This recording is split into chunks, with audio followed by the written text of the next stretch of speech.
Good evening, everyone. Just want to make sure I'm coming in nice and loud. Let's go.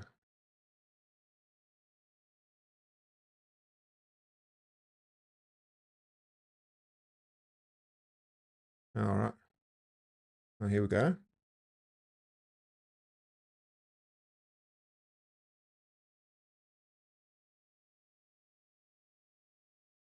Okay, perfect. I can hear myself.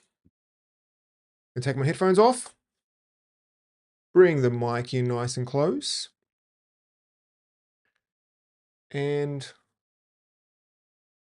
I'm actually ahead of schedule for once. Hey, that is awesome.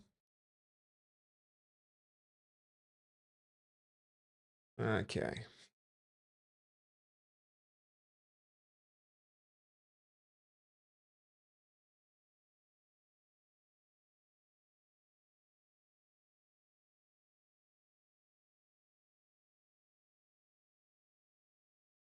Okay, so got that sorted out. Now I need to pop this out in here, and I'm expecting some random chatbot on Kick to tell me if I want to increase my viewers or something. It seems to happen. And that seems to happen. All right. It's going to be an interesting one tonight.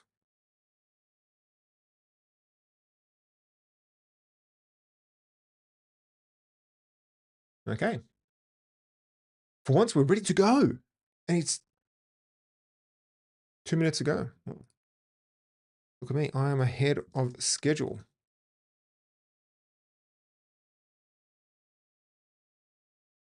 All right, let me grab this. Oh, no, not recording that. Recording this. And also recording that microphone. All right, cool.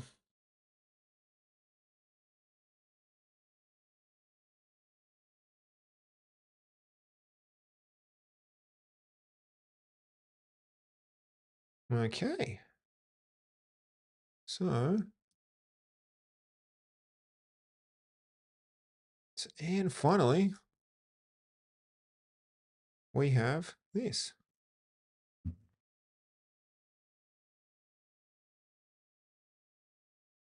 All right. Everything's recording. Nothing's broken at this point.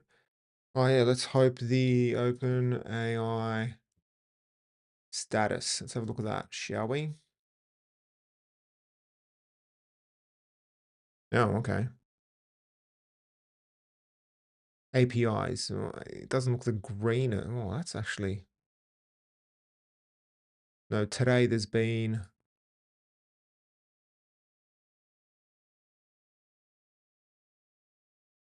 All right, there was response API backend background mode failures. All right, let's hope it stays. Anyway, we'll see. We'll see. Okay, let's get into it.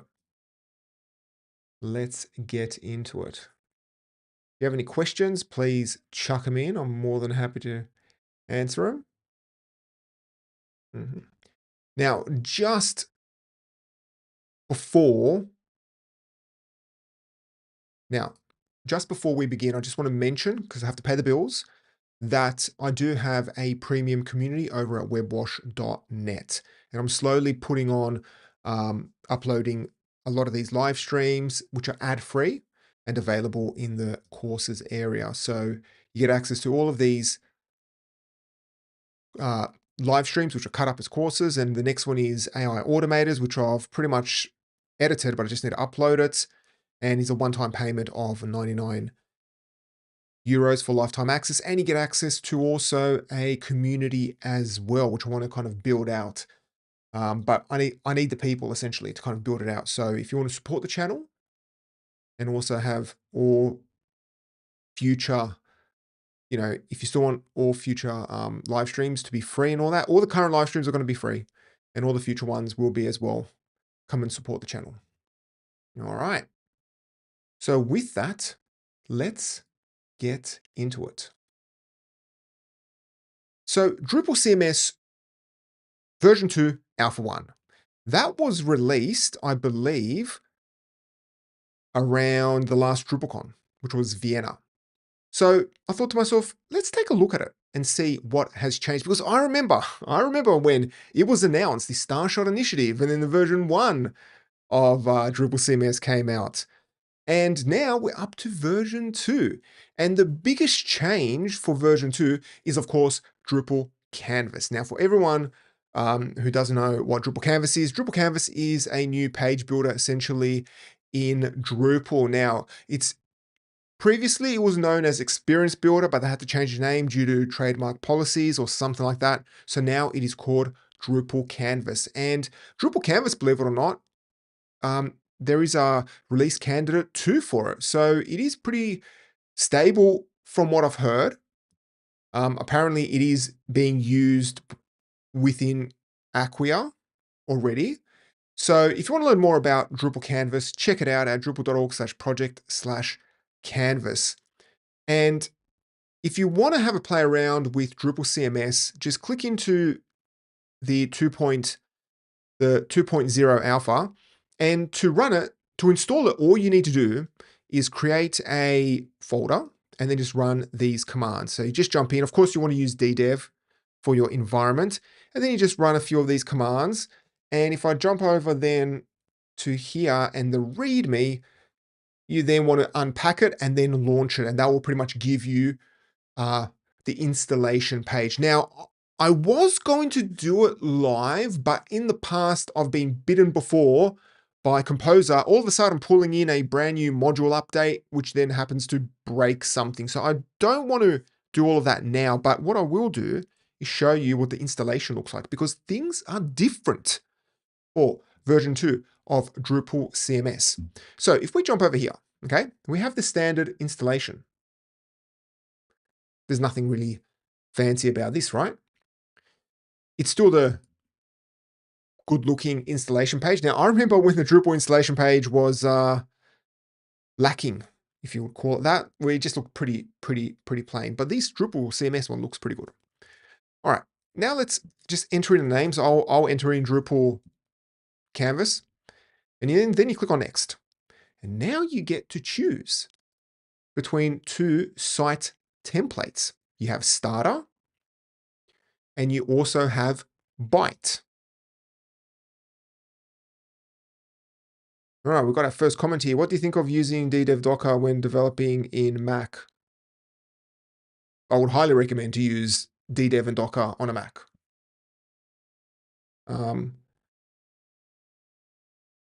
Yes, it is the best. I haven't got any problems with it. So yeah, I'd highly recommend it. I'd highly recommend it. Now, one thing to be aware of, the term site template, it's not a theme, okay? This is the thing that confused me. When I was playing around with this for the first time, I was like, okay, so what, is there a new theme? I do know that there is a new Mercury theme. So is there a Byte theme and a Starter theme? And it's like, no, it's not. Essentially what it is, if you come into recipes, you see this Byte. It is the, where is it? Type, here we go, up the top here. So site templates are a form of a recipe. And think of it as, the best way to kind of think of it is like another type of installation profile. And I do believe that Drupal CMS Starter is the starter. Yes, okay, yeah, see, that one is the starter. And then all of these other recipes, what do they have as type? Okay, type Drupal CMS. Okay, so these are kind of the general recipes that just configure things, but then a site template is really just a template of a website. It's functionality, not its look and feel, but it also can be its look and feel. But that's the thing that the terms might be a little confusing if you're an old Drupal developer like myself, because that's the first thing I looked for. So just be aware of that. So what we're going to do is we're going to go ahead and install this Byte. So let's click on next, and I'll just add in my email address, and I'll click on finish. And it's just going to go ahead and do its installation. So we'll just give that a moment. And once it's installed, we will have a working Drupal CMS version 2 alpha 1 site. Now, I do say alpha 1, so it is the first alpha, so don't expect it to be absolutely perfect. And if I do get a few things wrong, just chuck a comment in, because I'm also learning this at the same time as well. So we'll just give it a moment to install. So you can see this is all absolutely live. Must be installing a lot of things. And finally, come to the end, and we should have a good looking Drupal CMS site. And there we go. Look at that. Now, straight away, you might be thinking, wait a minute, where's Olivero? Well, no, now we have a new theme called Mercury. Now, this theme does look pretty good, I must admit. It looks nice.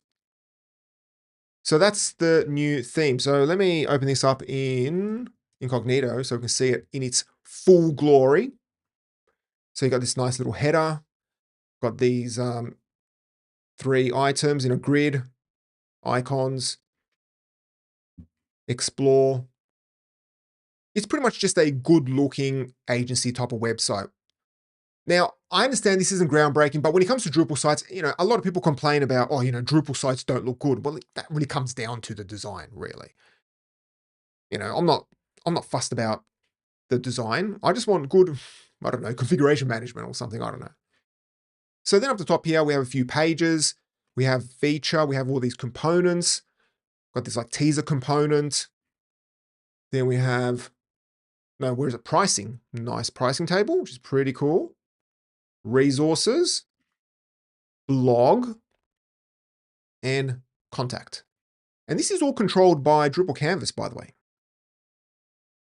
All right, so let's go back here. So from a backend standpoint, not really sure what has changed with Drupal, with version 2 of Drupal CMS, because it pretty much looks the same. Okay, you have the standard gin as the backend. There are a few changes. So if you come to the dashboard, you will see these recent pages, and we'll talk about that in a moment. Then you have content. Okay, you have pages. You have a new tab called pages. What is this? One moment, please. Then you have your media, which is just your media assets. And then you have your trash, which is a trash module. And you have your standard stuff. And then if you come along here in appearance, you have Mercury, which is the modern Drupal CMS prototype theme. And extend, right, standard stuff. I did notice, however, that for this site template now this is something important. So if you install version 1 of Drupal CMS and you come to recommended add-ons, you will see a lot of recommended add-ons, whereas right now we only have 4. If we come along here, and this is something that I learned today, if you come into recipe, is it here? Oh no, recommended. The recommended.yaml has the actual recommended modules here. Well, sorry, recipes. Then if we come to standard, where is it? Where is it? Starter, recommended. And then here you can see all the extra ones as well for the starter one. That's a little cool thing I thought I'd mention. All right, let's jump back here. Then if you come into, what is it, configuration, this is just standard config. I don't think there's any other modules. I can see like Tagify, coffee. I'm saying coffee, not coffee. Easy breadcrumb, scheduler. That was all in version 1, I believe. Symphony Mailer Lite, that was all in there. Just trying to think. No. Okay. That was all in there. Oh, I do think a few changes with ECA is that we have the modeler API. So that kind of changes ECA. And you can do a few more things with it. So there are a few changes, but mostly the biggest change for version 2 is Canvas. And that is the big change. So let's now take a look at that. So you might be thinking, okay, so where do I actually go and modify things? Well, if you come to the homepage and you click on Edit, you will be taken to a new UI. Now, one thing to be aware of is that if we go back and we go to content, you will see these new pages. Now, any page, okay, air quotes, any page now that's controlled by Canvas is its own entity. You won't see it, well, you won't see it on this content page. And if you come to content types and you see this basic page, that is not it. Okay, that's one thing to be aware of. So this is this is a change to what we are normally used to in Drupal. If you really want to get into it, take a look at the code. There is I think a canvas underscore page entity, and it's not there's no bundles. So you can't create your own your own canvas. As far as I'm aware, you can't create your own canvas page type, and you can't chuck on extra fields. I think it's probably got its hard-coded fields where it stores everything. So things are a little different, okay? And of course, if you want to access the Canvas page directly, just type in /canvas and you go in there and you can go and jump around and do whatever you want. So first things first, if you want to see all the pages that are controlled by Drupal Canvas, come to content and then pages and take a look here. And then you can click on edit and it will take you to the actual page. Now let's go to the home page. That's the main one. So here we have the home page. This is the UI. Now the UI, if you have used other page builders in the past, then this should look pretty similar. And when I say page builders, I mean the modern-ish type of page builders, kind of like the block page builders, like the Gutenberg, the Elementor, the I don't know, whichever ones they are. They all kind of have the same style where you control the block from the right-hand side, and then from the left-hand side, you have your components, and then you can have your component, where is it? Here you have your layers or your tree structure, and then you have a few more options as well. And the look and feel is very similar. It's just click and drag and chuck it in. So from here, you can display it in different sizes. We have mobile, tablet, we can zoom in if we want, or we can zoom out. Where did that go? Oh, there you go. Went down there. Let's make it 100. I think if you click on that, it kind of zooms in. If you press Command or Control and zoom, what is it? Oh, there you go. And scroll and use the scroll wheel, it zooms out. If you don't, it just zooms, scrolls up and down. Let's pop that back in. At the top here, you can jump between pages. And then from the right-hand side, you can change the page data, but then if you click on one of the blocks or the components, what are these technically called? Are they called components? Is that what we're calling them? Library, yeah, okay. Let's call it components, okay. Components. If you click on the components, well, the thing is though, Gutenberg calls them blocks. I think Elementor calls them widgets or something. Yeah, everyone seems to call it something different. So we're going to call it components. And then you can modify specific components.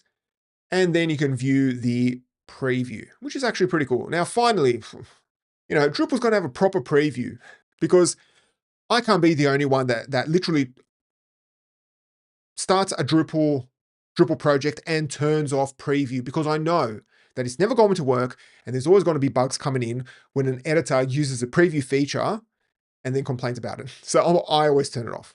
But this is actually pretty cool. All right. Then on the left-hand side, as I mentioned, we have the library. We can see all of the available components. Now, these components can be views, they can be blocks as well, and they can also be components that are supplied by the theme. Then we have the layers or the tree structure. I don't know what you'll call it. Yeah, the layers. All of the components that are on this page. So you can kind of zoom down and click on it. Does it take you down there? No, it doesn't. But that will kind of highlight. What does it highlight? There you go. That highlights that. And then if we click on, what's this, manage library, we have all of the all of the components that we can manage. I think you can still click and drag. Yeah, you can. Well, maybe not. Where is that? Then you have your patterns, and then you can create your own custom components. That's going to be pretty good. Then you've got your pages, and these are your individual pages. So these pages should match the pages up the top here, right here. And then finally, you have your templates. And now this is pretty cool. This is going to change, especially for me as a site builder or developer. This essentially replaces the manage display page. So what is it? So whichever way you design your Drupal content, it's going to change yet again. So I've gone from, what is it? PHP templates to Twig to display suite, to using like fences module, was it? Or that kind of cleans up your fields, to using paragraphs, to using layout builder. And now there's going to be another way that we're going to be building out our Drupal sites using pretty much this type of layout. So yeah, it's going to be interesting in the future. The way we build Drupal sites and the way we manage content is going to change a lot.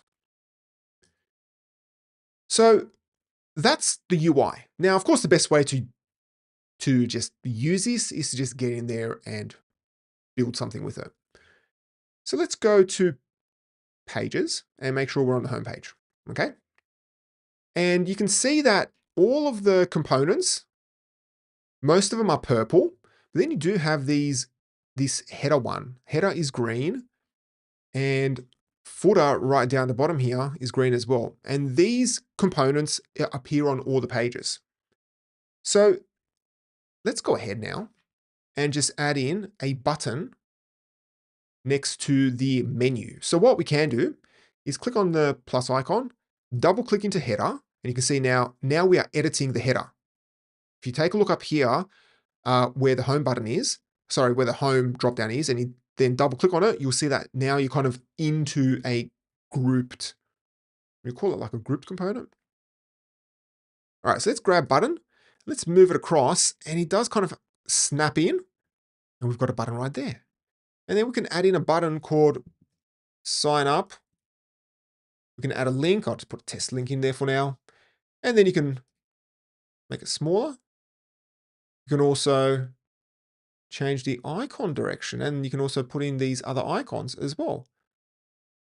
And then if you click on review changes, this shows all of the components that need to be saved. So let's just publish them. And then if we preview it, we've got now a nice button there. And we just did that without requiring a developer. And it just worked.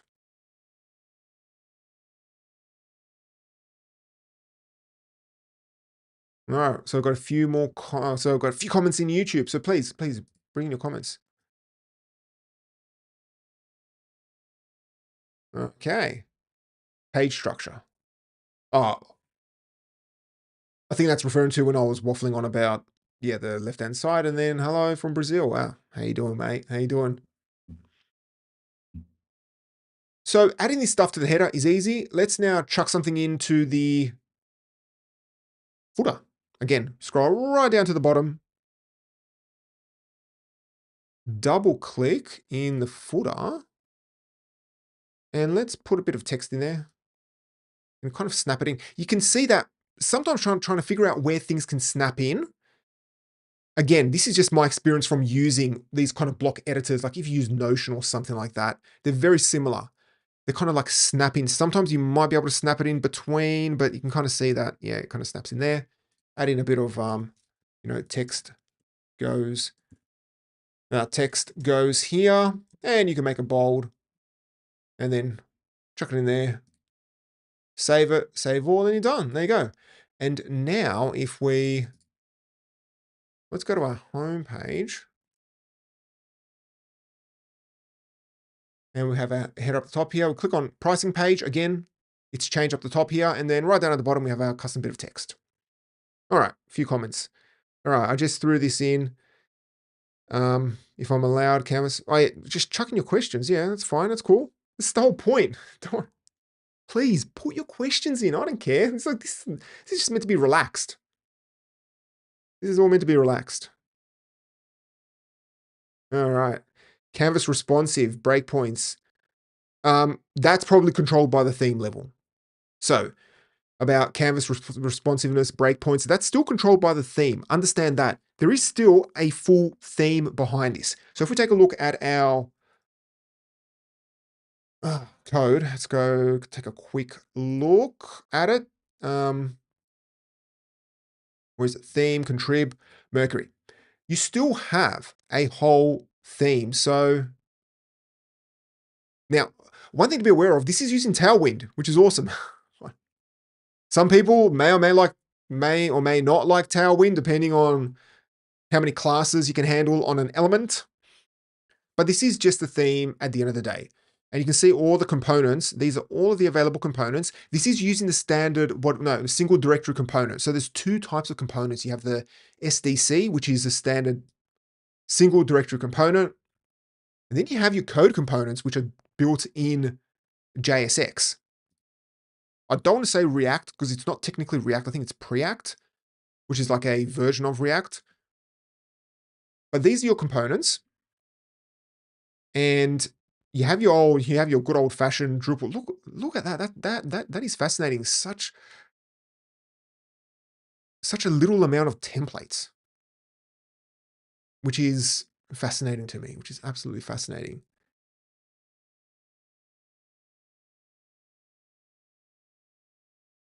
Yes. Okay. How does Drupal Canvas work behind the scenes? Is it integrated with SDC? Yes, it is. Single directory components. It is heavily integrated with single directory components. That's the whole point of it. So every component you see up the top here, let's close this and go here. All of these are single directory components.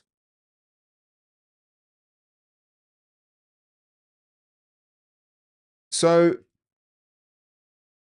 then what we have, okay, so let's go back here. Oh, before we've got another one. Oh, well, thank you very much. Oh, I've got a super comment. Looking forward to a new version of Drupal CMS. Perfect.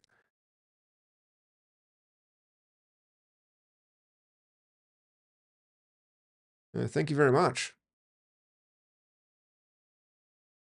Nice. Got a super comment. Cool. Awesome. Okay, so as you can see, changing the header and the footer is relatively simple. Well, relatively simple because we have a nice theme, okay? And so if you are building, I assume when you're building a Drupal site from scratch, unless you're using a pre-existing theme, there is a bit of work involved in getting these components built out. And I do believe that there is talk that a lot of discussion that I see online about this stuff is that you use Storybook to kind of build out your components, and then you export that stuff out. All right, another comment. What about integration with UI Suite? Yeah, I don't know. I don't know. I have no idea how this is going to integrate with UI Suite, or can you use them at the same time? I don't know. That's stuff. Because to me, this is kind of a competitor to UI Suite, because UI Suite has Design Builder. What is it, Design Builder? Which I do want to cover soon. I really want to cover soon in a stream. So I cannot answer that. Yes, I have tried UI Suite, and I've done a video on using UI Suite with, using Bootstrap with UI Suite. So I have covered that. So I suppose the Drupal CMS has an option to disable Canvas if it's not in core integrated. Well, it's not in core. That I'm not 100% sure on. At this point, it's just a contrib module, so you don't have to, so just don't install it. That's about it. If you are going to use Drupal CMS, then it comes with Canvas. So can you remove it? Well, then I don't know. I guess you could remove it, but then you might as well just set up Drupal core. Now, is Drupal Canvas ever going to be part of Drupal core? Oh, I've got no idea. No, I don't know. That I do not know. That would be interesting. That would be interesting. But I have a feeling that Drupal CMS is kind of becoming Drupal Drupal. Even though we have Drupal core and we have Drupal CMS, but to be fair, a recent project that I did start with just Drupal core because it's the leanest and I didn't want absolutely everything. So yeah. All right. So with that, let's go ahead and create a page because that's what we would do, right?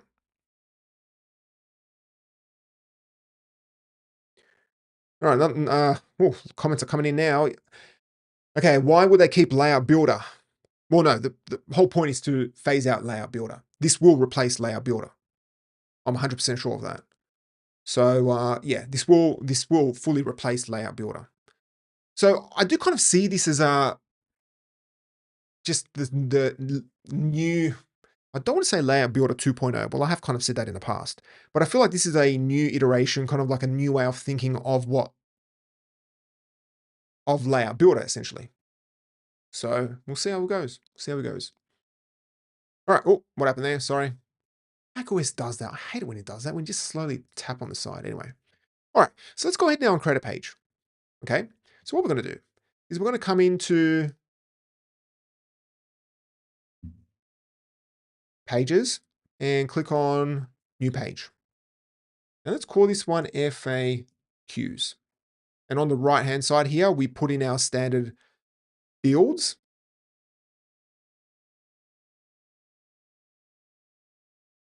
All right. So Drupal CMS use cases are similar to WordPress. On bigger projects I've collaborated. Well, is Drupal, I'm not sure about Drupal CMS. Generally, the Drupal projects that I work on have an enterprise aspect of it where it's hard to explain without mentioning the details of the projects. But yeah, where you really wouldn't use WordPress for that. All right, so creating a page is fairly simple. Come in here, put in a title. You can put in, these are standard fields, I believe. And then we have our main page content, which you probably can't see because it's flushed out. I don't know in the stream if you can see that, but it pretty much says page content right in front of me where the mouse is. All right, so what we want to do is come along up here and let's put in a section because that's what I've noticed that you have this section section component, which is a layout component, and you chuck that in and you have a header, grid, and footer. You can't really see the wording because it's washed out by the background. Then in header, so let's add in a heading into the header and we'll call this one frequently asked questions, but I can never spell that correctly. And we'll throw that in there. And then you've got your different sizes. Now, this is a component, remember? This is a heading component. So you can change all of these options and you can center it and you can also put a link in there.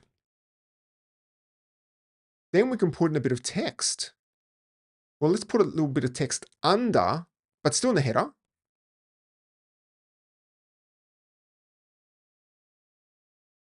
And I'll throw that in there and I will, center it? No, the other way, center. There we go. Let's make it a little bigger. Okay, so we've got that. And now what we can do is we can put in a grid. So here we have a grid. So if we click on the section, all right, the section has regions essentially. I assume this is called regions.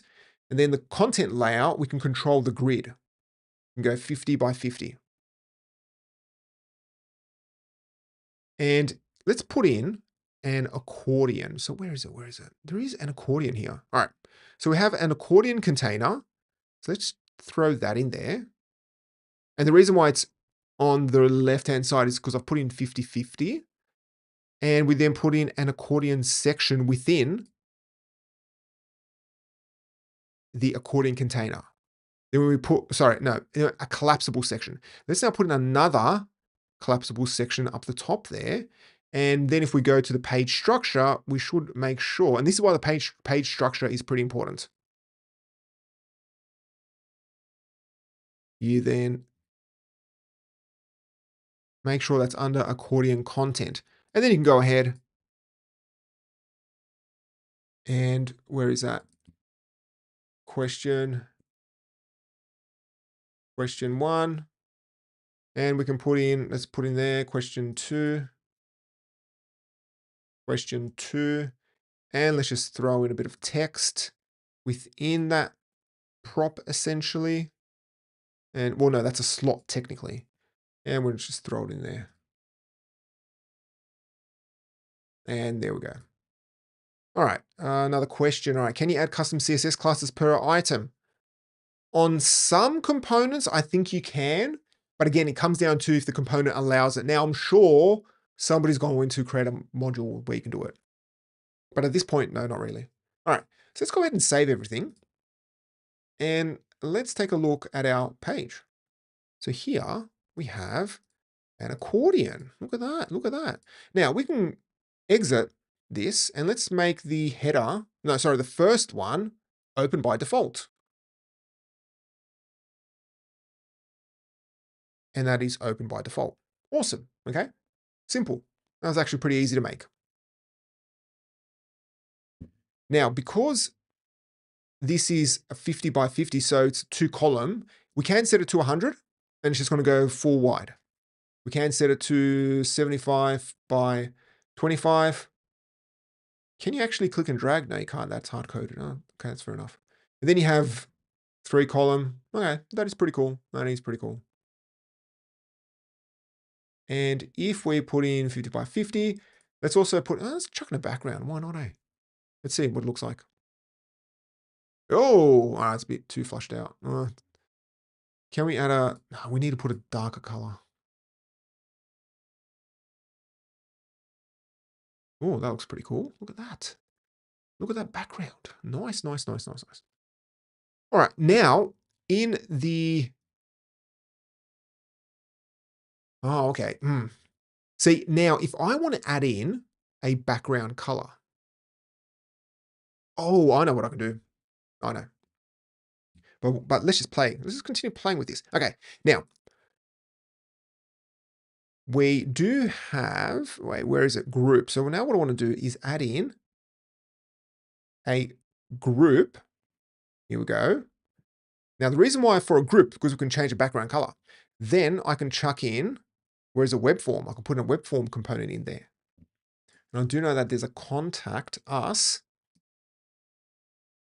And yes, that looks a bit flushed. You can barely see it. Now, again, come up the top here, select the group, because then on the group, I want to change the background color. Okay, yeah, let's do it at that. Let's add a bit of padding, maybe a small padding, and let's make it rounded. There we go. All right. You got a nice little bit of padding. You could do the same thing with the collapsible items. Background GIF. Yeah, that's it. Oh, GIF files. Some of them are ridiculous when it comes to compression. When you have like, I've seen like 10 meg GIF files when it's like, just use MP4 or something for the videos. All right. So if we go ahead and save this, and is there a quick way to actually jump to the page? No, there isn't, is there? Like a quick link. No, okay. All right, fair enough. So come log in here, refresh.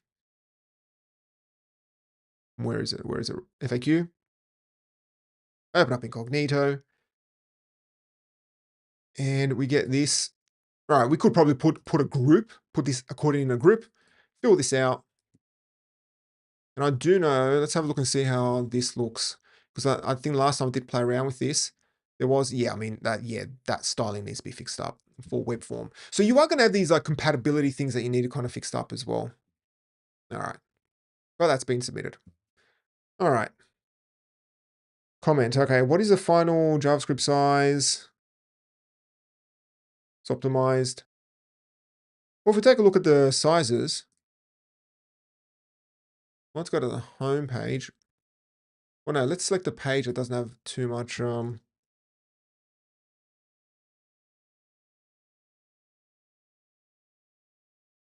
So right down at the bottom,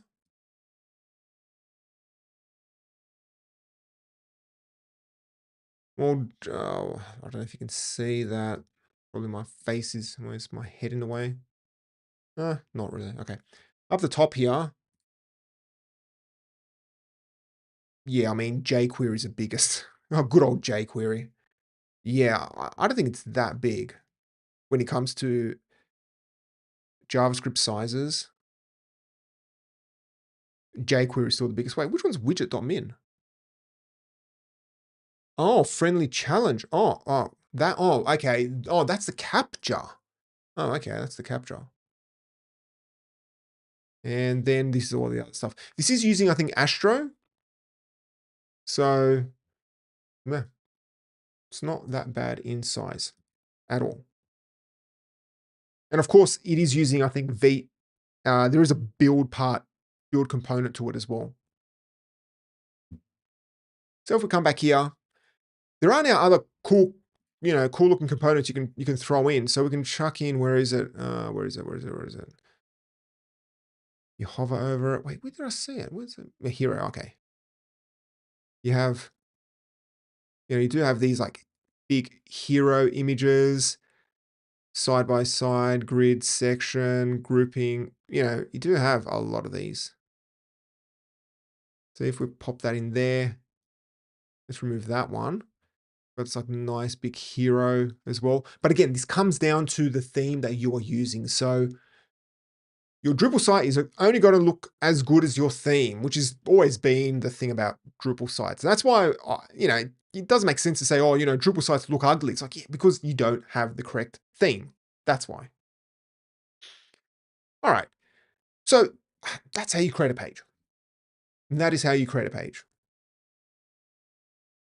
I'd be curious if there was ever a use case now to throw on fields. What if you want to add custom fields? I don't know. I'm trying to think about that. Because if we take a look, okay, let's take a look at the code. I do know that there is, then where is it? Canvas. There's a lot here. There's a lot for me to learn as well.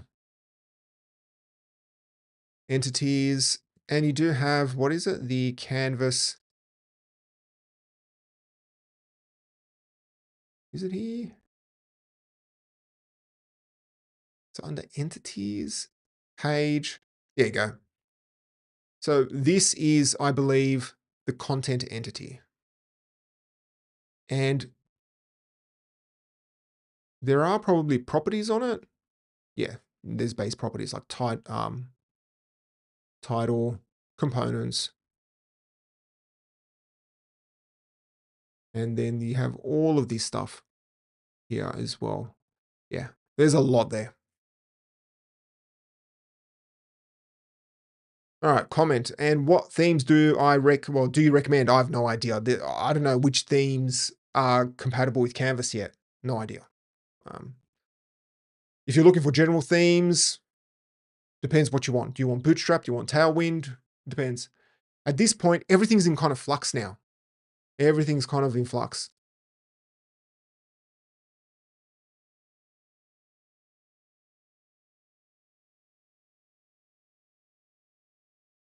Okay, this is an interesting off-topic question. From your experience, from your experience on how all these languages evolve, PHP, JavaScript, do you think AI might come up with a new language?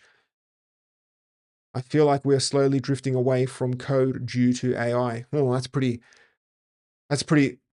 deep question on a Friday night. Do I think, well, I feel like the way we talk and the way we prompt will probably change the way we communicate, because there's certain keywords you want to put in when you prompt things.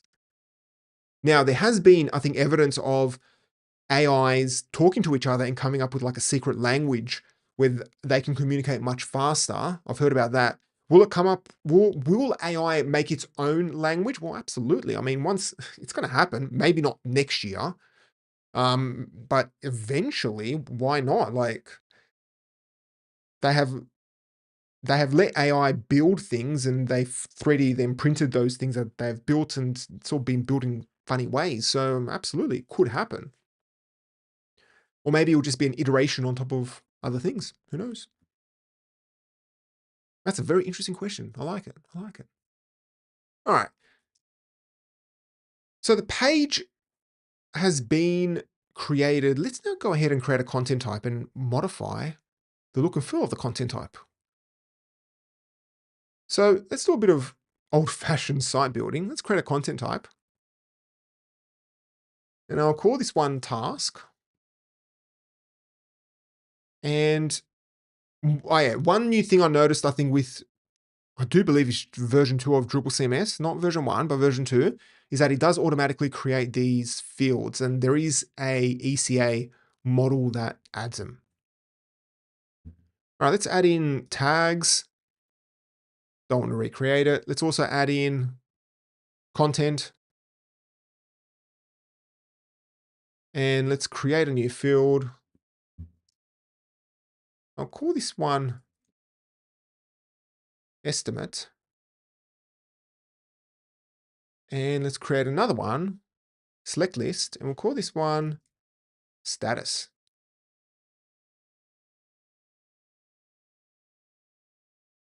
And I'll give this to do. Next one is in progress. And last one is done. So all I'm doing is just creating a dropdown. And one thing I have noticed with this allowed value fields, there is kind of like a funny bug sometimes where if you quickly write it out and then click on save without clicking away from it, because there must be some event subscriber and JavaScript that it doesn't save what's been selected. And you want to go back in to make sure it's been saved. Yes, it has. All right, perfect. Let's go to field widgets. Let's move these right down to the bottom. And let's just move these up the top. And we're done.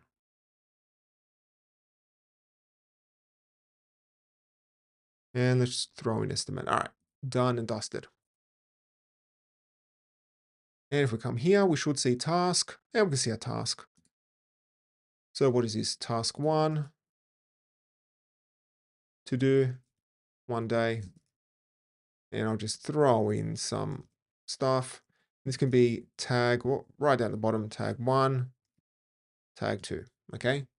Click on save. Now we're going to fix this up. Don't worry, it doesn't look that great. Let's put in another task. Build Drupal site. To do. Was it 5 minutes these days? 5. And then we'll just chuck in a few tags here. Views. Blocks. Okay. All right.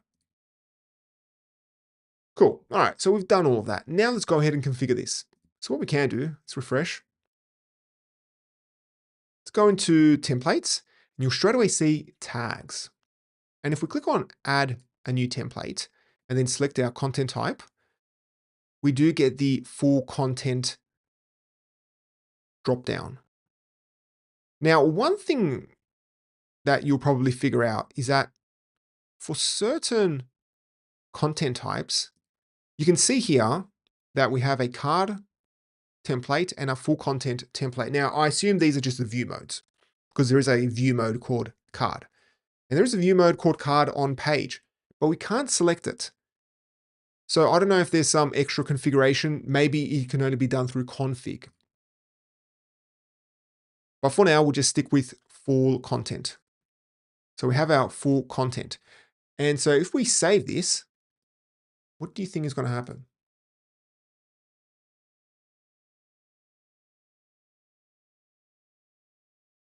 Is this, maybe we need to put something empty in there. Let's put in section.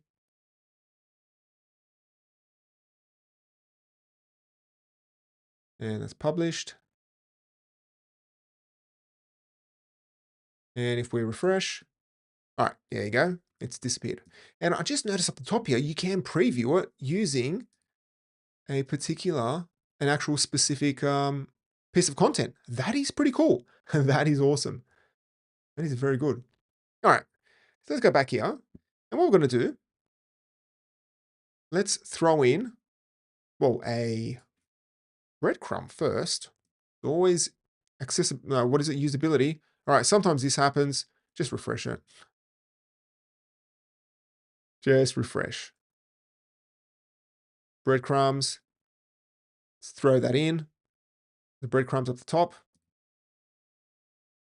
And let's throw in a heading. And we can throw in a text below that. Well, no, let's throw in a text here. And we can also put in, can we put in the estimate? Where would that be? Well, okay, let's sort this out. Now, first things first, we need to map the field to this component. So if you click on this little link field, you will see the available fields that can be mapped across. Now, one thing I did notice is that it doesn't work at this point for text lists. So that is, where is it? Where are you? So it's not appearing for this field, and I cannot map the tags across. And I also can't map entity fields, so image fields, over to it as well. Whereas the pre-configured ones, I can. So I have a feeling maybe the UI part isn't done, but you can do it through config.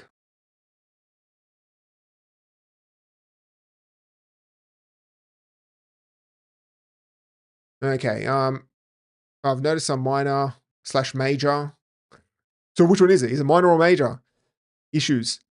Well, there is a RC1, but first versions, you're always going to have problems with it. Like it's a first version.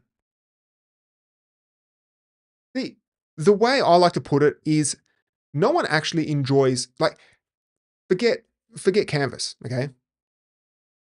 I always like to tell this to editors, and editors never like it when I say this. Writing online sucks.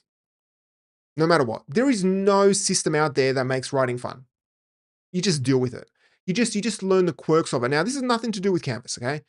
I have written 3,000 word blog posts in Gutenberg. Do I like it? It's not that great, but you learn to deal with it. There's always bugs. It's always going to be little things that just don't snap in correctly. I remember, you know, what is it? Don't want to show my age. Late 90s, using Word, making one change on page 1, and then page 10, he pushes everything off. It's just formatting. It's all that stuff. What do I think needs to be done? I don't know. I don't know. I only started playing with this stuff yesterday. Really properly played with it yesterday. Install it and have a play with it. That's the best way to learn. I have no idea. There's a whole team of people. There's a whole team of people that are much smarter than me building this stuff. So I've got no idea. I've got no idea. Just use it and have a play with it and then work around it, and that's it. All right, so let's go in here, select our dynamic, where is it here? Yep, select title, and now title is coming across. And this is actually pretty cool. Yeah, switching that across is pretty awesome. Pretty awesome. All right, and now let's switch over rich text. Now you can see that with the text component, there must be some type of system where it figures out the correct, field type. So here we have content, and then process. Now that's getting passed across, which is great. And I do think that for the estimate, see, what if you want to add in just a field type, like a field with a label? How would you do that? That's interesting. Anyway, let's put this in. Let's make this none. Can we make it really small? No, font size. Well, that's interesting because I can only select estimate. Can I select estimate from anything else?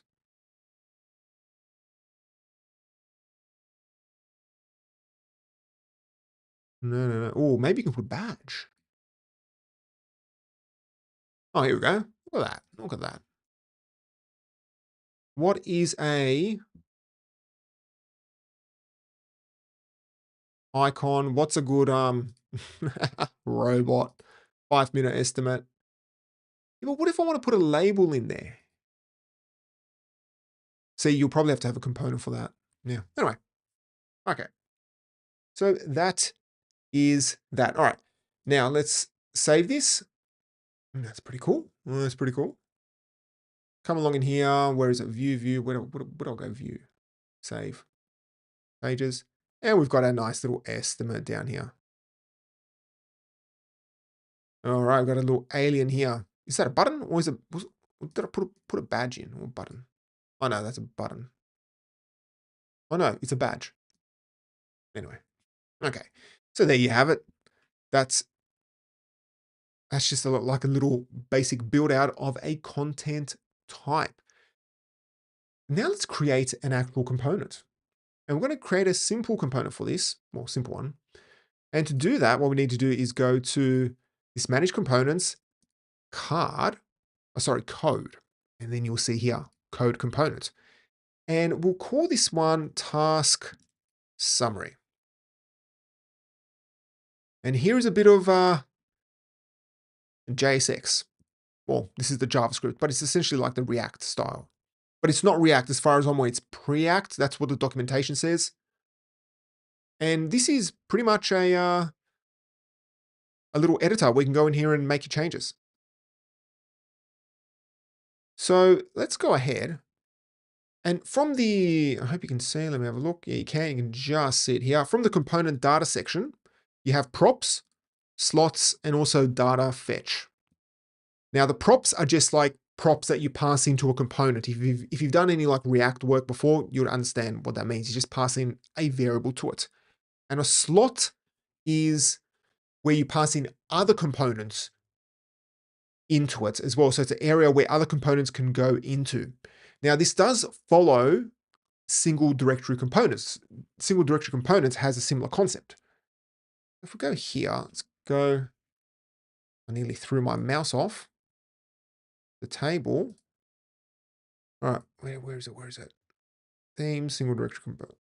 Themes, contrib, components. There you go. So you have these components here. So you have props and you have slots down there. So it's a very similar concept. And I do think SDC, single directory components, was modeled like that in particular. So if we want to add in, let's go back here. If we want to add in a prop called estimates, let's put in, now this is camel case, so that will be, so what is it, 1 day. So let's just put that in. We can select the type, but we'll just keep it as text.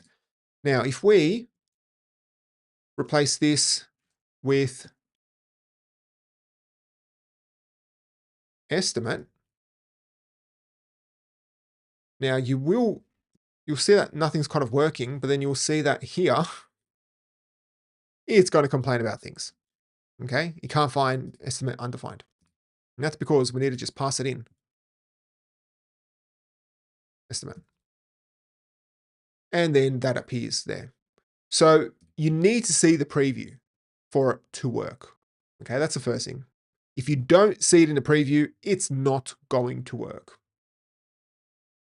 Now, let me go ahead and just throw in a bit of code that I generated. Well, let's be honest, I asked Claude to generate for me because we are using Tailwind on the front end, we can add some great things like this. Seriously, we can. We can add in. Now, as I said, I feel like, some people love or hate Tailwind because of all these classes. So yeah, I'm sure I'm going to get comments about it. But what we could do is we can place in. So let me put in estimate. I can put in the here estimate like that. And then now that's getting passed through to the component. And we can now add this component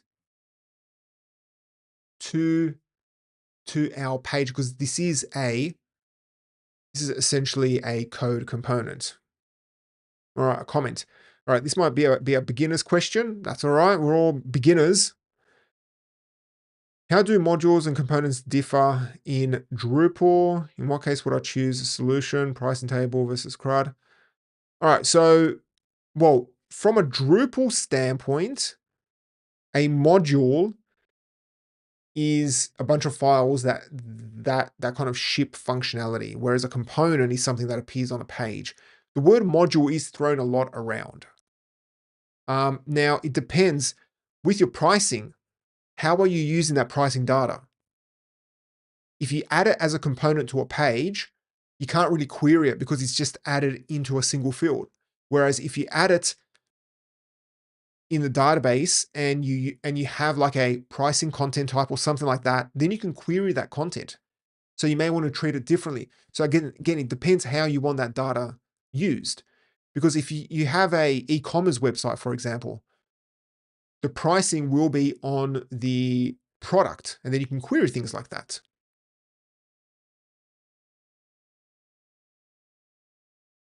All right, Tailwind. Okay, so all right, another one. Okay, how the dynamic values work on the component? Well, you pass it through.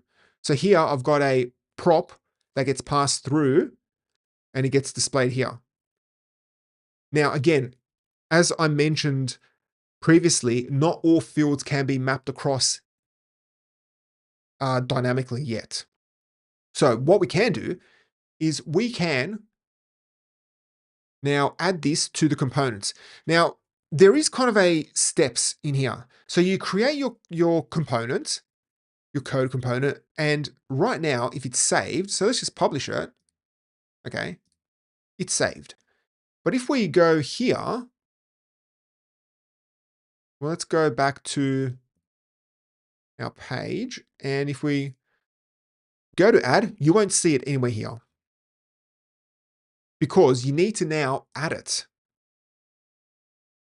See this add to components? You need to now add it to the components section.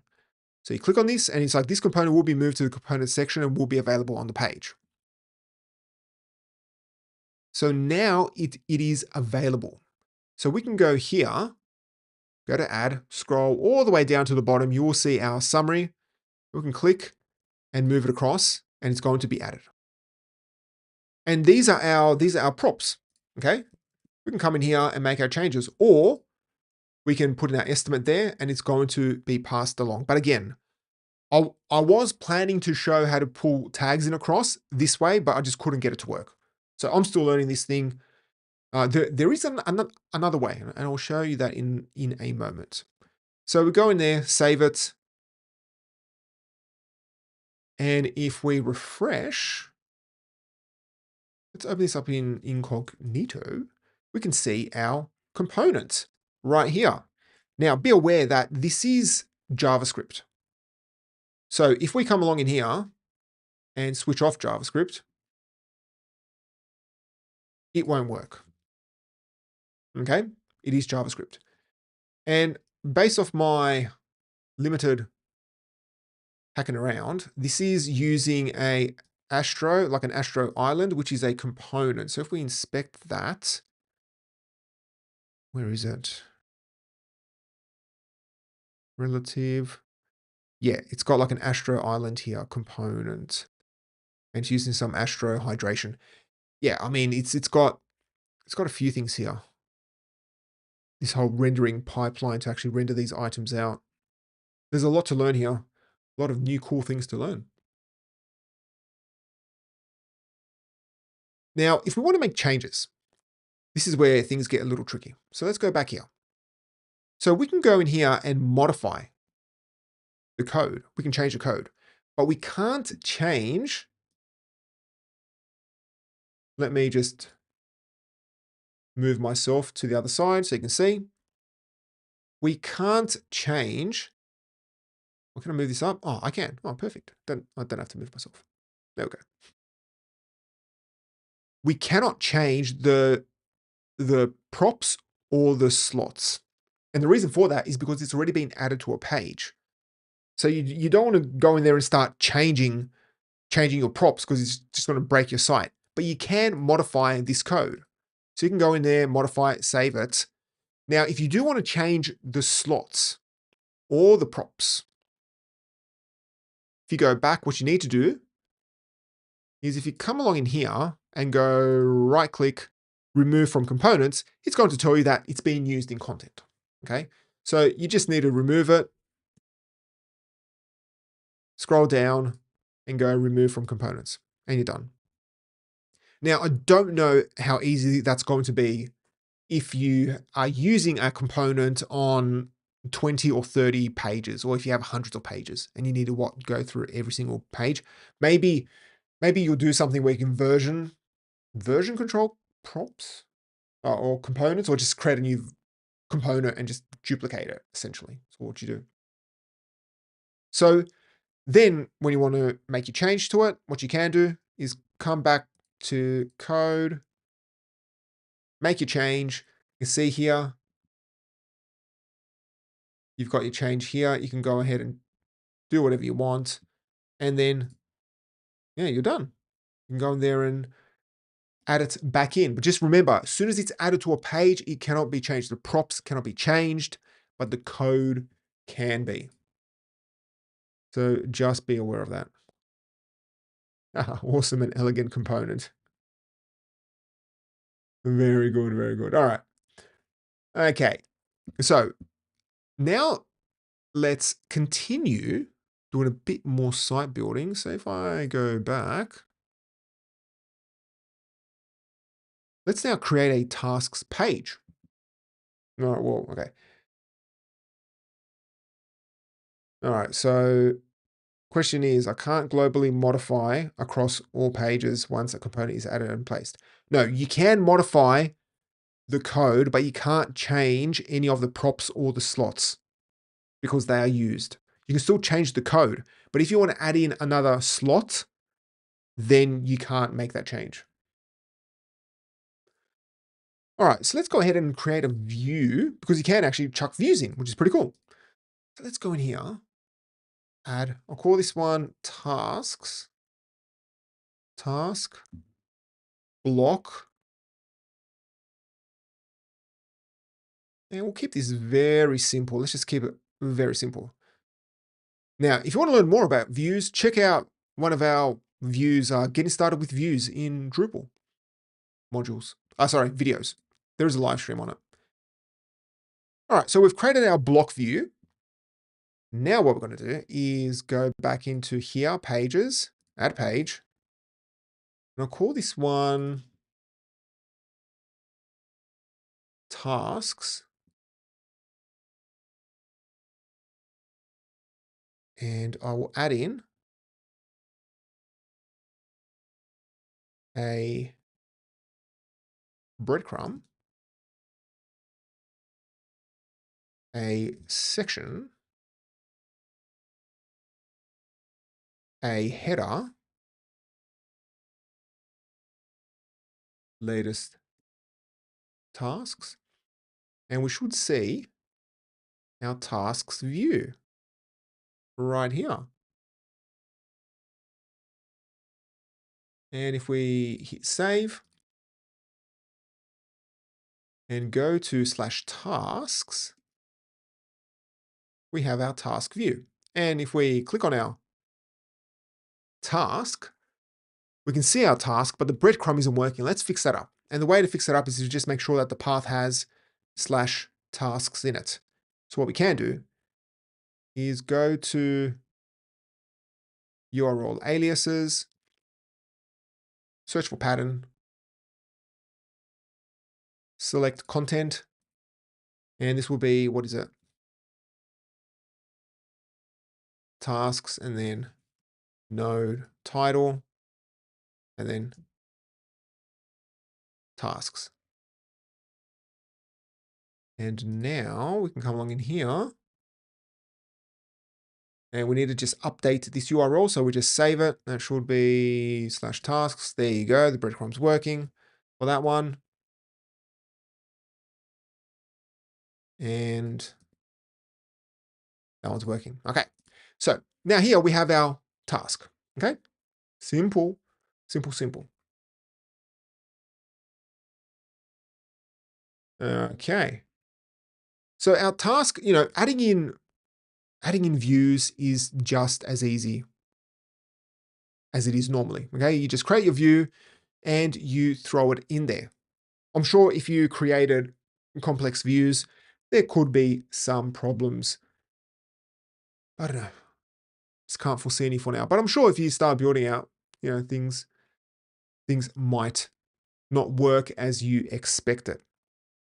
But let's go ahead now and build out another component which gets data from JSON API. Because we can create a component that uses JSON API to fetch data. Okay, so let's take a look at that. First things first, we need to install a few modules. So let's go to extend and we'll search for JSON API. And we'll also search for dev because I want to install the dev mode because that actually gives us information about data that's getting passed in.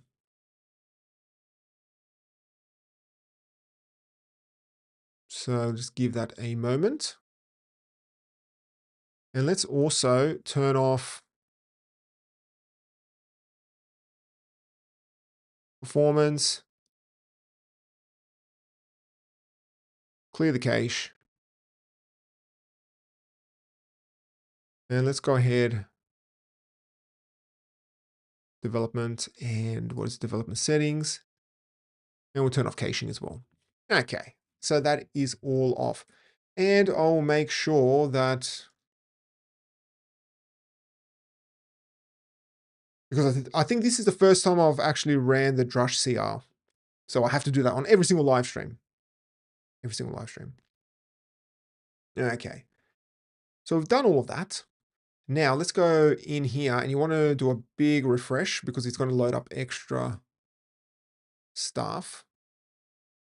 And let's go here. We'll create another component. And we'll call this one task listing. And you'll see, let me move this up. And now what I'm going to do is, this is thanks to the documentation page, but essentially what you want to do is use the JSON API client. Now this one's going to be add a little more, but here you'll see that you do get this. Can you see that? Yeah, you can. In the stream, you can see that we are getting data from JSON API. So it's using JSON API client, it's querying it, and essentially what that is that URL is the same as, I'll duplicate this. When we go to this URL, it's pretty much just pulling out this information, and that's it.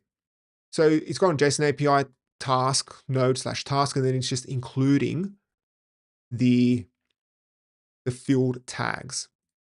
And then we just get our information right here. And you can see just standard, yep, error occurred, loading, so on and so forth. And you can, because I did it straight away, I was like, can you actually do console log? And then what is that? Data. And you can do it. You can, if you really, really want to do this. But there's no point because you've got it here on the right-hand side, which is very useful. So install the dev, the Canvas dev. And so here we've got our mapping, it just maps it across, displays it, and we're done. Okay? Relatively simple. Now we can take things one step further. Let's now take it one step further. And what it's going to do, it's going to, let's put in our actual, well, it is now looping and adding in the titles. Okay, we've got that. And then we have even more. And this is where I can kind of see components. This is going to get full on with components. Now, this is actually pulling in proper information. So it's putting in the title, it's putting in the creator dates, the status and the tags are correct because it's pulling it all that stuff in, and it's even changing the color based on here. You can see this status map. You can even see that it's pulling it in and changing the color.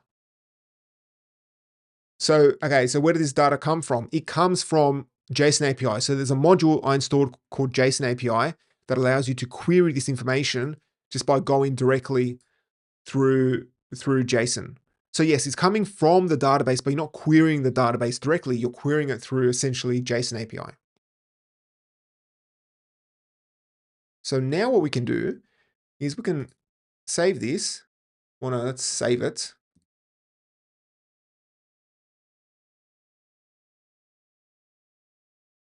Let's add it. And if we go in here, task listing,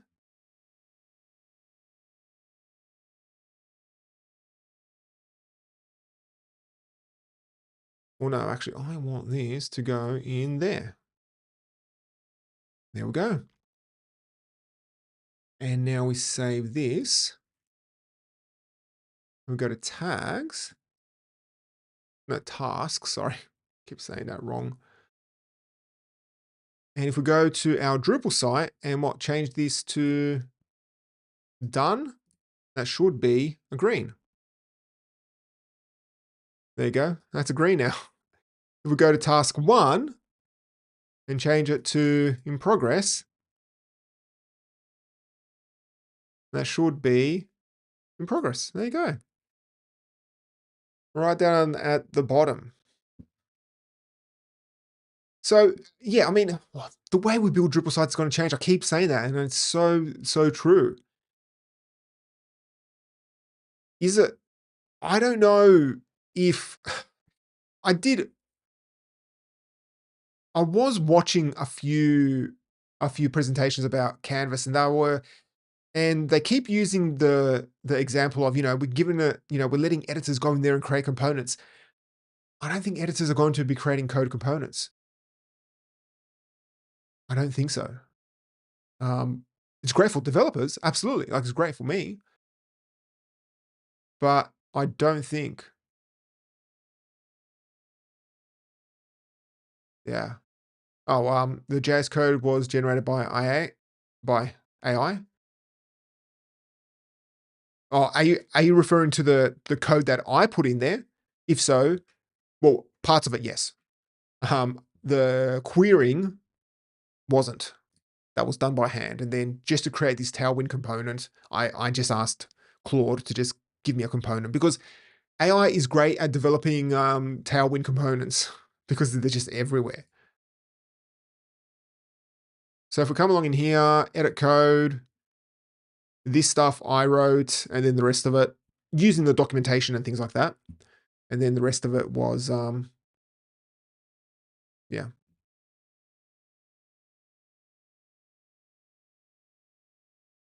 So as you can see, yeah, you can do a lot. You can do a lot in the back end. You can even import other ones. Now, this is pretty interesting. All right, cool. So when it comes to Canvas, I mean, that's pretty much from a usability standpoint. When you use it, you can create pages. You can create like these type of landing pages. You can have all of these amazing components. Now I want to take a look at an interesting part, and that is using AI. Of course, we have to end everything with AI.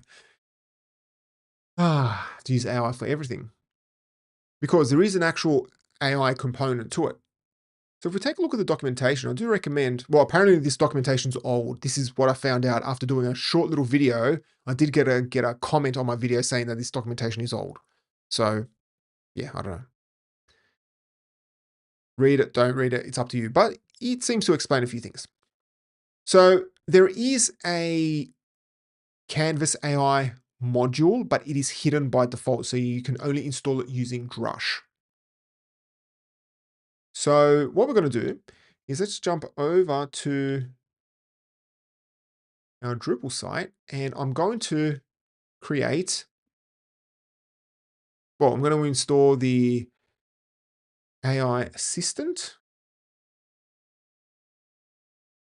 And let me just put my API key in. Don't want people to steal my tokens. Give me a moment. And once that's all installed, we can then just test everything out and make sure it is working. Well, with the AI stuff first. All right, done and dusted. So back in. I always need to do this. I do need to do a Drush CR because there will be an assistant button up the top here. Refresh. All right. Yes. Hello. Just make sure it's working. All right, cool. It's working. All right, comment. All right. Can you add CRUD tables out of the box with Drupal CMS or Canvas? CRUD. Well, then it's just best to use content types for that. That's probably the best way because the content type is exactly what you're after. It's not quite the same as, say, a model in Laravel or something like that. But yeah, similar concept. Just use So Canvas is just for modifying pages. But if you want to do like a CRUD, you need to set up a content type for that, or just use your own custom entity type. All right, so now we've done that, let's go ahead and install Canvas AI.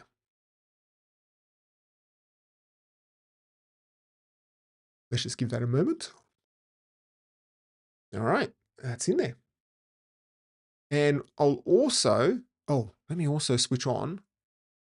What is it? AI logging.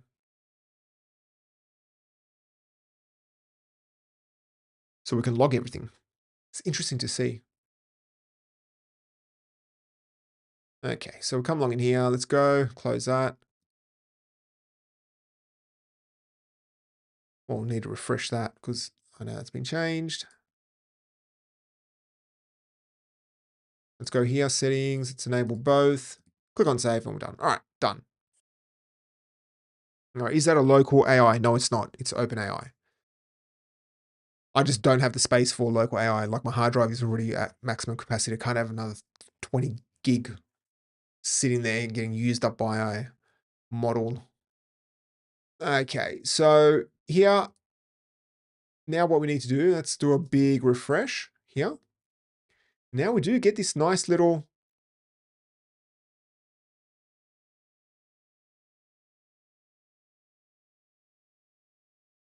no OpenAI agent. I'm not sure what you mean by that. I am using OpenAI. I just put in the key for OpenAI. All right, so we have this nice little Drupal Canvas AI. If we take a look at the agents, it does have a few of them. So you have Drupal Canvas AI Orchestrator, then you have a component, metadata, page builder, title generator. There are a few here. And if you take a look at the actual prompts, they're pretty full on. They're pretty full on. And so, yeah, I mean, this may or may not work right now because when you do, like every single time you use AI, you get different response. So I'll do my best to kind of explain how things are working.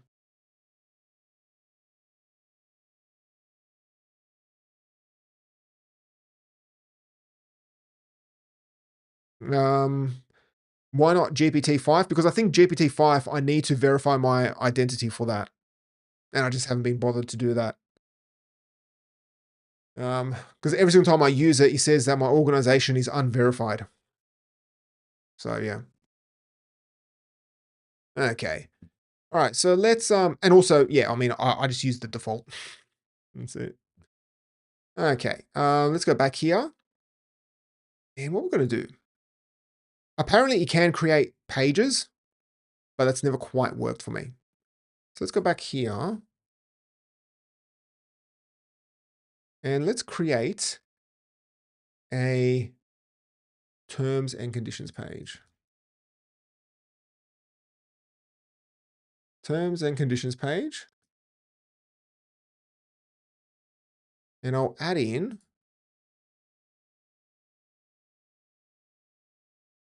a section component. All right, let's give this a go, shall we?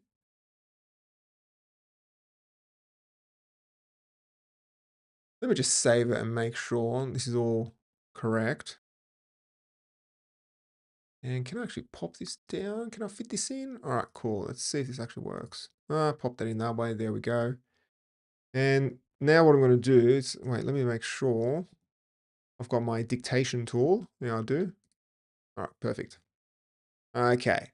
So now I'm just going to put in a prompt and I'm going to say it out. I'm not going to type it because I can't be bothered. Add a hero component to the terms and conditions page. Now, hopefully, it's just going to add a hero component. It's going to go off and think.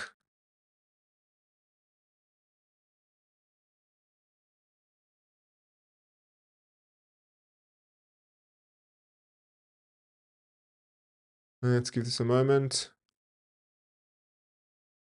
All right, there you go. It just did it itself. I did not do anything. Okay.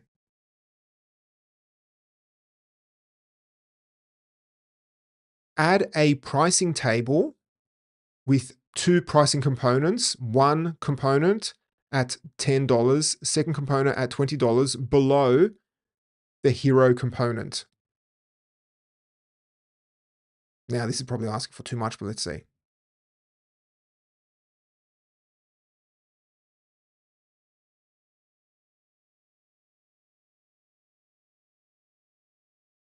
All right, let's see how this goes. It's thinking.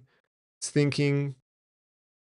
Oh, there you go. It just built it itself. See that? Oh, good on you, good on you, good on you. And finally, let's put in, add 3 testimonial components below the pricing components. All right, let's see how this works. It's thinking. Building the page. It's thinking. This is where I start to get worried when it takes a while. All right, 3 testimonial components. All right, close enough, fair enough. It is technically below it. So there you go. It built all that stuff out automatically, which is pretty cool. There are other things you can do. All right, there's a comment here. Copilot versus OpenAI used for Drupal CMS. What do you tend to? Oh, they're all very different. Now, okay. First of all, you can use OpenAI, Anthropic, any LLM provider that has a provider module can be used with Drupal, like with Drupal AI. So yeah, Copilot. I don't use Copilot because they up the prices, so I don't use that. And I don't, as I mentioned, I don't use OpenAI GPT-5 because my organization needs to be verified. And I just haven't been bothered to do that because you need to install. You pretty much need to take a selfie and give them your licensing information and all that type of stuff. So yeah, I use Claude Code mostly. Okay, so we've added that in, we've built out this page, and we're done. Okay, look at that. That is pretty cool. All right, let's take things one step further. Let's actually see if we can create a component. Create a code component, which is a call to action, and use Tailwind to style it and give it a blue border with a radius. So create a code component, which is and use Tailwind to style it and give it a blue border with a radius. Okay, let's see if this works. So now we're going to get it to actually create a component because there is an agent for that. So now you can go ahead, has been created, and it goes and see, it automatically took us there. Automatically just took us there. And I didn't touch anything. My hand's here, across. All right, let me see if I can up and modify this as well. So this has gone ahead and now created it for us. All right. In the call to action code component, can you add another button below learn more, which is called sign up now? In the, this blank audio sometimes gets thrown in by my Mac Whisper. All right, in the call to action code component, can you add another button below learn more, which is there, which is called sign up now? All right. Normally I'd put double quotes, but let's just leave it. Let's see if this actually works. Creating component. Hope it doesn't create another component. Let's see. Ooh. Dun, dun, dun. Need like background music. What? Oh, there you go. Ha! He just created it. See, this is pretty, like, from a site builder standpoint, yeah, I mean, this is awesome. This is pretty cool.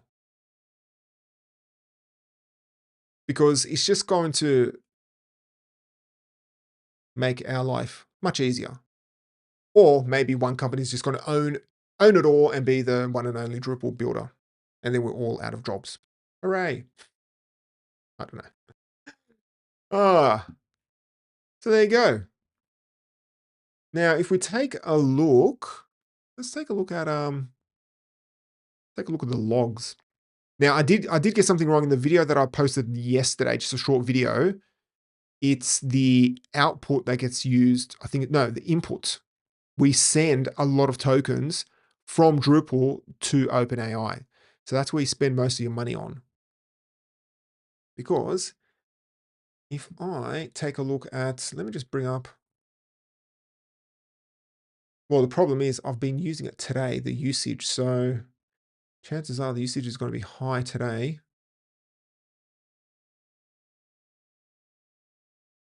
Give me a moment.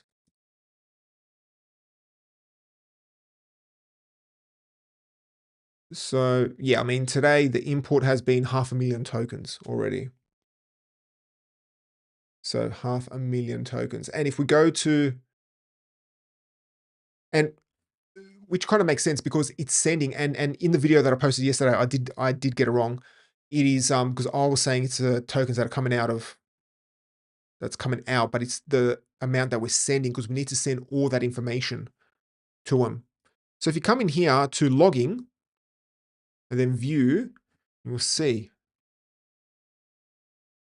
you can kind of see all this extra information that gets sent. What's that one? And then it happens like over and over again. So yeah, there is a lot involved in here. There's a lot to digest. Oh, look at that. All that other information. Oh, that's actual code as well. Pretty cool. Pretty cool. All right. So, I mean, that's pretty much it.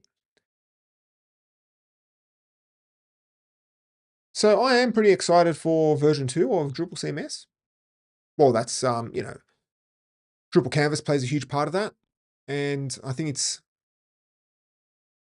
Drupal is due for a proper page builder, standard page builder,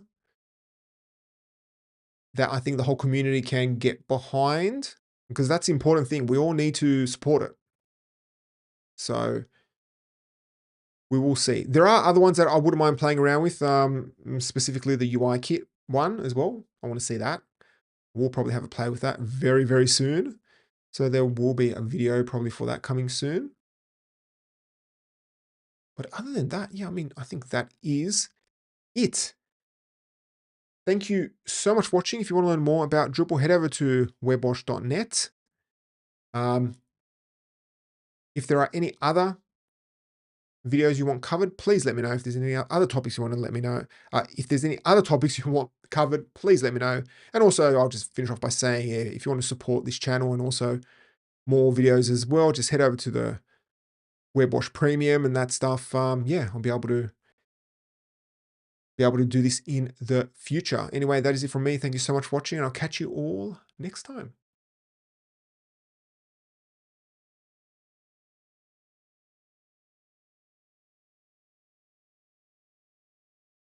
Okay.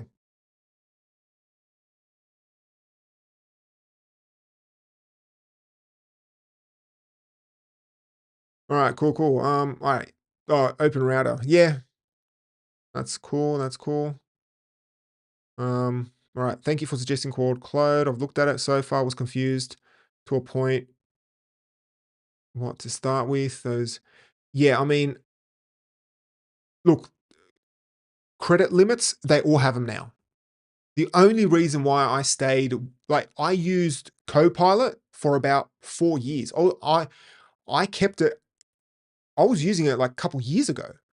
And I kept it until recently, until they changed their prices, because until recently it was the best value for money. And then now, unfortunately, they all have limits. They all have limits. And they're going to keep changing. Every month, there's always a new one putting in limits. And yeah, that's why I only pay monthly. I don't want to pay yearly. But for me, Claude Code has been a sweet spot. I very rarely hit the limit on that, but I don't do like vibe coding. I do use it a fair bit for like Next.js sites and things like that. All right, cool. Thanks for everyone joining. No, this was fun, fun, fun. Wait, where is the one thing I did want to check out was how, let me bring up PHP Storm for this because I need to get access to the database. So here, one thing I am curious about. All right, let's give this a moment. PHP Storm is indexing something, and of course it's losing it. Well, have I chosen the next week's topic? No, I haven't. Oh, I don't know. I'll see. I have to see how the weekend goes, how on top of things I get. Like, there's always a lot of things that have to happen once tonight's over. So then it's like, how quickly do I get that stuff done? So we will see. Let me just come on.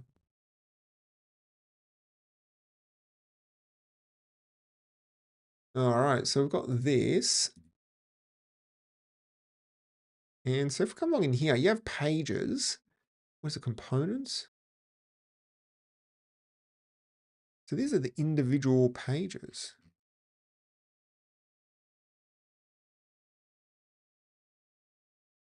But where's the actual? Oh, but that can't be the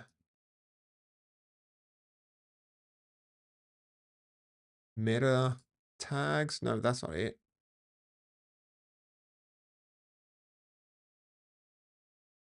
Wait a minute. So you're telling me this is all of it?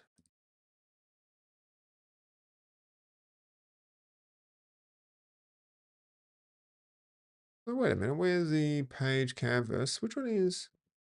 Because I want to see the actual data in there. Which one has the most features? All right, let's take a look at this 5.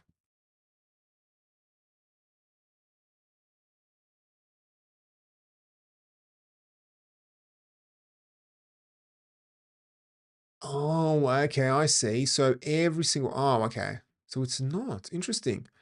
So so the components, every component is its own row in the database. Oh, so it's not just one big, was chucked in like one big blob. Oh, that's interesting. Okay. Oh, because then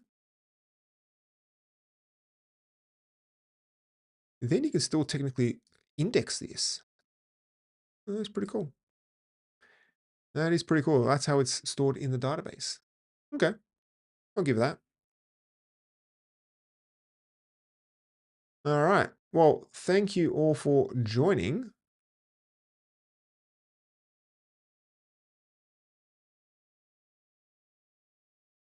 I really appreciate it. Was this a long one? Yeah, it was. Yes, it was. But yeah, there's so much here to, you can see the different components, different names. Yeah, there's a lot here. Rows and things like that. All right, perfect. All right, well, let's just leave it at that. Thank you so much. I'll catch you all next week. Cool. See you later.